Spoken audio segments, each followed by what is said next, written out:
Hey, it's Nicole Onoscopi coming at you as Cole today with a long-awaited video. You kept asking for it, I kept telling you it was coming, but here I finally am with another wig styling tutorial. I got this dark-rooted honey blonde wig. It's kind of got some gingery undertones, so it reminded me of Shania Twain. You know I'm a country queen, love a good hoedown, so naturally I gotta have a Shania wig. Now I love the corkscrew texture we have going on there, so I definitely want to keep that, but naturally I need a whole lot more volume, so that's what we're gonna do today. Now, if you are new to the channel, please consider hitting that subscribe button, hitting that like button, grab a teasing comb, and let's get styling. While you blinked, I went ahead and pinned the wig onto the block. Now I know in my previous videos I stressed the importance of using tape to block your hairline and preserve the lace, but this time I'm kind of in a hurry. This wig's for myself, but I made sure to pin the lace low enough that in case anything rips, it's gonna be on the part that I trim off when I cut the lace, so there's no need to worry. You wanna pull down the wig in the back. I've got a very large head, so I gotta do this step. Take a long pin like so, kind of go in at an angle to keep that down in the back, and repeat on the other side. Pull down, pin, in. The wig is secure on the block, and we're ready to start teasing and pinning some stuff out of the way. I'm gonna take the end of my teasing comb here, kind of get in, and decide where my part is gonna be. I like to go back about the width of the comb. Perfect. Now I always part on this side because my mom is a hairdresser and she told me that my face is not symmetrical and parting my hair on that side is the only hope of me looking beautiful. I'm liking that part.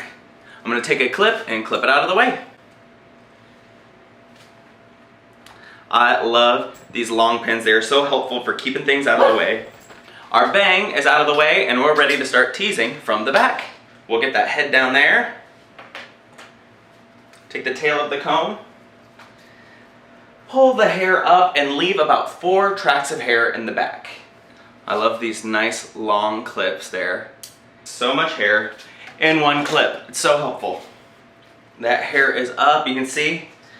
I got 4 tracts of hair left for me to tease in the back. I always like to start in the back and work my way towards the front. Strongly prefer using Got To Be blasting free spray for teasing and holding the structure in the base of the wig.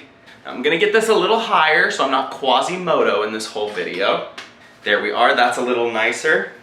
Now when you're teasing, you wanna work with a section that is about the width of the comb. I found that in the back of the head, it's about 2 sections wide. You wanna take your section, comb it up, really spray down by the root. Get it kind of saturated and gunky. Brush it one more time, and then gently tease downward.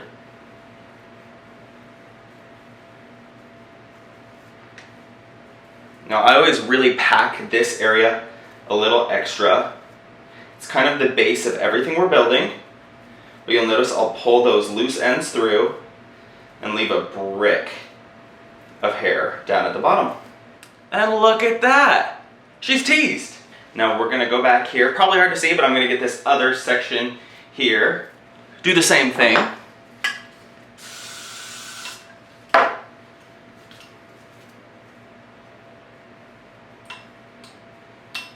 Pack, pack, pack, and pull, pack, pack, pull, pack, pack, pull, pack, pack, pull.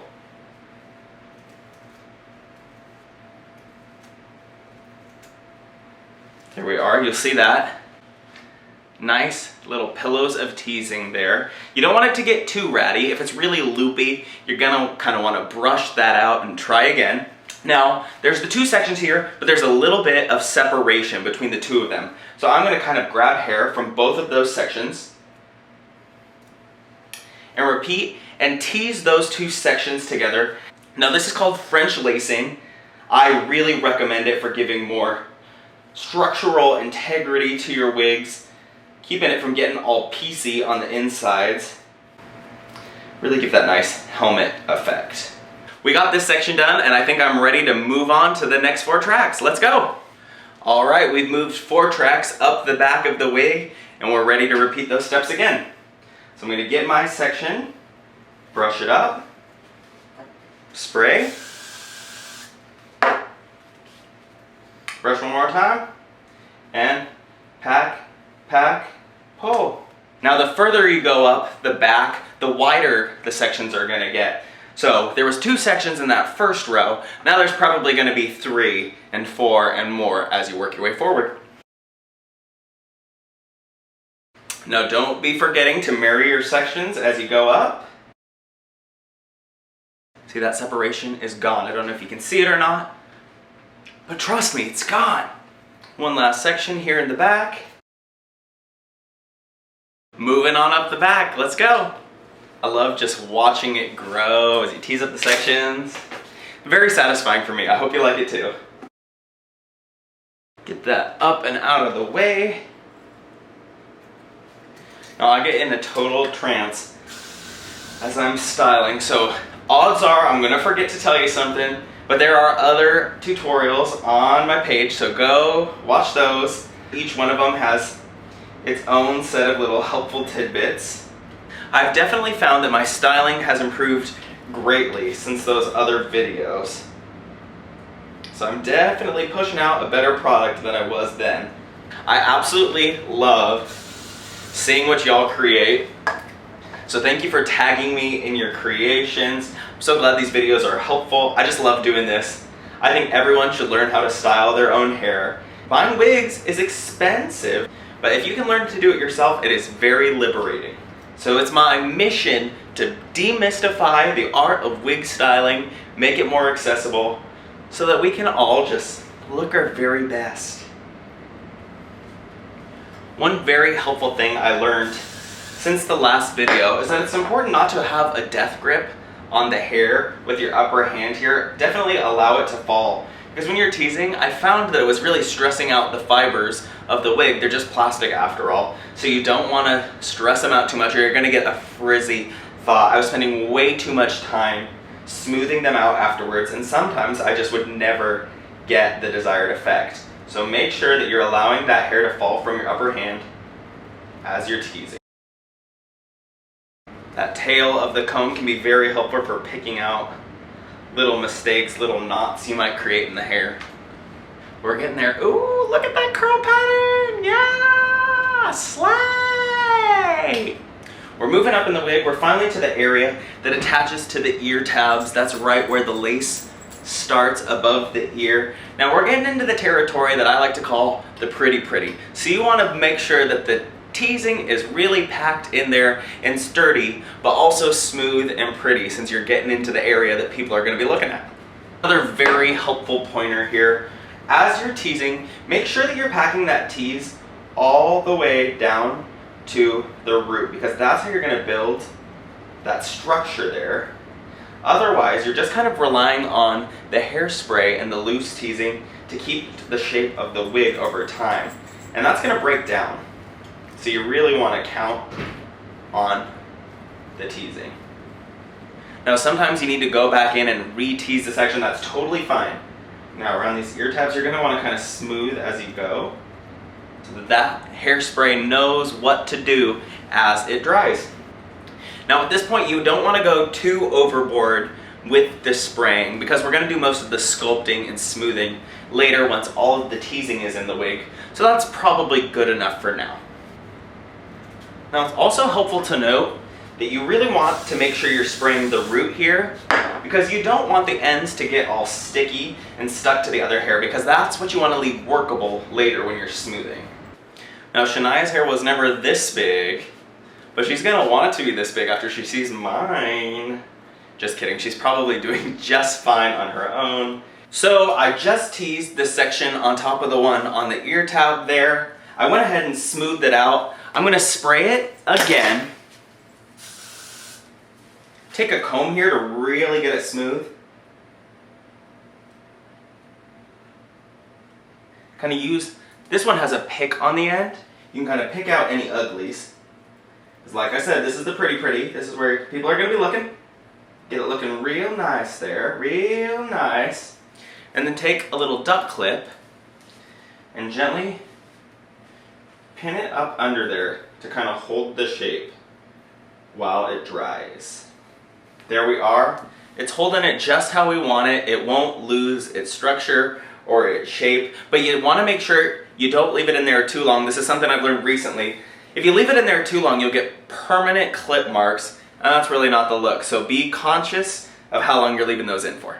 Now we're moving up into the crown of the head. Same thing that we've been doing, just be really mindful of the teasing because we're getting up to the areas where you'll see the inner workings if you're too careless with it. We're approaching the section where we've pulled out that bang area, so you got to be kind of mindful of that and work around that. See, we're going right up until that part there. It's already looking really full, so I don't think I'm going to have to go back and add any teasing. So that's very, very nice. There we go. I got a little ratty there, but that's okay. It's still sculptable. The hairspray hasn't dried yet, so we can kind of smooth it out. And if that's not enough, we'll switch out for our comb with the pick and do a little more work. Because we're getting into the more pretty areas, I'm going to take the comb there and just kind of smooth out the top. You might see some of those little loops of teasing. You can kind of hook the teeth of the comb into those and pull them right through with the comb. Since that's looking so nice, I'm going to commit to it with a little more hairspray. Make sure you have things looking right before you go in with this. You really got to mean it. Very important to not get lazy with your teasing now. I find that the crown of the head is really where you need the most volume. You'll notice I keep going in with this pick here. It's a great tool, probably my favorite styling tool, because it can smooth through the hair without ripping out the teasing. Because there's so few teeth, it's very delicate, really a perfect tool for smoothing and sculpting. And once it's looking right, you can add a little more hairspray. This has been going very fast for me, but don't worry if it's not going quick for you. Take your time. I remember wigs used to take me hours and hours and hours, so work at your own pace. People tell me all the time that they keep trying to style wigs and it's unsuccessful for them, but I just remind everyone that says that it took me about 100 booger wigs that I wouldn't even wear out of the house before I felt confident enough in my styling abilities to actually wear something in performance and out and about. So don't give up hope, keep practicing. There are very few people that are great at everything right out of the gate, so stay at it, keep working on it. I've also seen so many different techniques. A lot of other people's techniques don't work for me, but work great for them. So really kind of sample different techniques, try different things. You'll find what works best for you. Of course, the wigs that I like aren't gonna look great on everybody. It's very much a matter of personal preference. So go out, explore, find what you like. And with that, I have teased all the way through the crown there. The curls are just so beautiful in the back, can't get over it. Now on to the smoothing part. Like I said, this is gonna be very easy for this wig. Not a lot of work to do. If you have a lot more to do, that's okay. Usually wigs look like a mess right at this point. So with this particular wig, we don't wanna rake through it too much. We wanna keep the waves, keep the texture, really like what it's doing. So I'm gonna just do a light coat of this spray and run the pick ever so gently through it.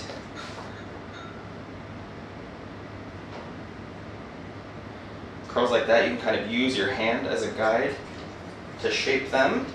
Another helpful trick is taking a comb like that, very similar thing, just lightly dragging and kind of shaping with your hands as you go.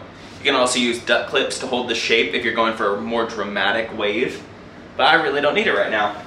So those are kind of the tricks and tools I'm going to use. I'm going to go ahead and smooth this out real quick, and we'll be right back. And here's the back all smoothed out. Like I said, really didn't have to do all that much. And it's time to move on to the bang section. Time to unclip her. Gonna move over to this side, and one section at a time, we're gonna tease it up. Now sometimes in the bang you need a little extra teasing to get that volume and lift. Teasing's in there, we're gonna smooth the front out a little. And I'm gonna go in with the pick, kind of just bring the ends forward a little bit so that we have some hair to play with. Light coat of spray. We're not totally done with this yet, but just a little to hold it in place. And it's time for the next section. When you're doing the bang, it can be kind of helpful to tilt the head towards you a little. And really make sure to pack that teasing all the way down to the root.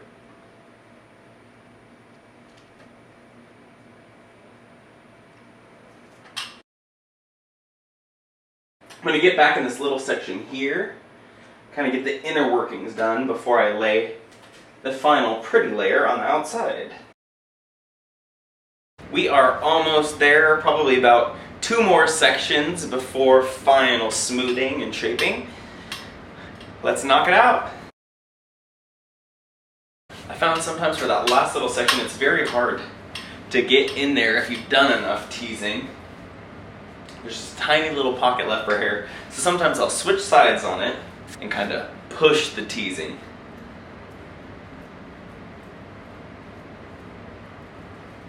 Smooth that out before the hairspray dries. I want a little more lift in the bang there, so I'm going to take my little pick, spray, lift with the pick, get in there to the teasing. And I think that did what I wanted. I'm really liking how smooth that front section is, so I'm going to go ahead and lock it in with some spray. Drag my comb gently through it one more time.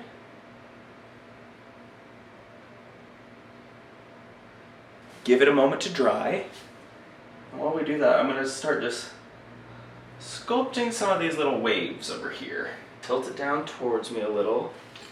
This stand is on its way out. One last helpful little tip. If you stuff the little nipple of the stand with paper towels, it'll keep it tighter on the head so that you can use a little more force and it won't wiggle around on you. Gently shaping these curls here on the bang section, much like we did with the smoothing on the back of the wig. Notice how there's just a little bit of texture there that we want to get rid of. And it's nicely falling right into the wave pattern. I finally got it looking almost exactly how I want it, but don't be afraid to go in with some scissors and cut away any flyaways that are just not cooperating with you. And once that's done, go in with one final light coat of hairspray. Do it from a bit of a distance so that it doesn't get all gunked up. And once that dries, you're good to go. So I'm going to go ahead and give that a second to dry, but once it's dry, I'm going to get it off the block and onto my head, and I'll be right back. And here it is. Man, I feel like a woman. It is definitely giving the dragged out Shania Twain vibes that I had hoped for. I'm probably going to be wearing this wig starting this weekend, so if you want to see it in action, make sure you are following me on all social media. That's TikTok, Instagram, Twitter, and more at Nicole Onoscopi. I want to thank you all so much for watching the video. Thanks for subscribing and liking the video. And if you styled along with me, please make sure to tag me in the pictures of your creations. I absolutely love to see them. And I will see you in the next video. Bye-bye. Bye now.